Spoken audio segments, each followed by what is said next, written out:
तरह का जल शिव को समर्पित होता है और वो तीनों तरह के जल का अलग अलग भाव है महाराज।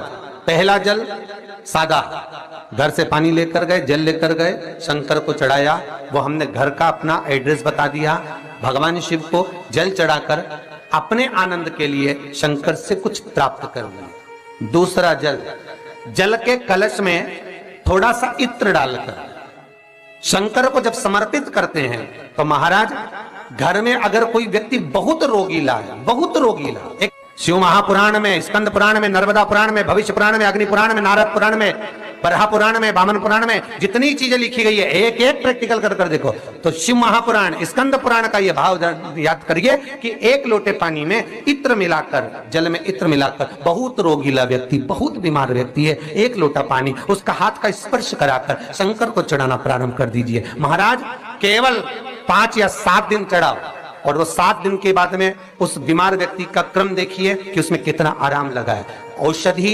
दवाई काम करना प्रारंभ करी कि ना करी। केवल इत्र समर्पित, इत्र का जल। तो पहला जल सादा, दूसरा जल है इत्र का और महाराज तीसरा जल जो शिव महापुराण के अंतर्गत कहा गया है बेलपत्र का जल।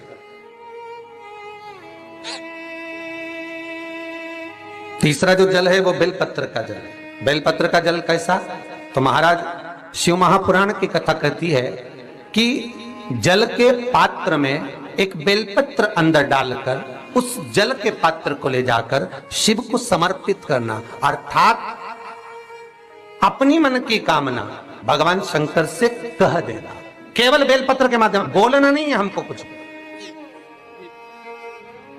हमें कुछ कहना नहीं है। 3 तरह का जल का जो व्याख्यान वर्णन किया गया, एक सादा जल जो भगवान को कहा, आपने अपना एड्रेस बता दिया, आपने अपने मन का भाव बता दिया। इत्र का जो जल चढ़ाया गया वो केवल रोग मुक्ति के लिए चढ़ाया गया। और तीसरा बेलपत्र, अगर उस जल में एक बेलपत्र भी पड़ी हुई है और वो बेलपत्र पड़ा हुआ जल आप जिस भाव से चढ़ा रहे हो, जिस कामना से चढ़ा रहे हो, शंकर वो कामना आपकी पूर्ण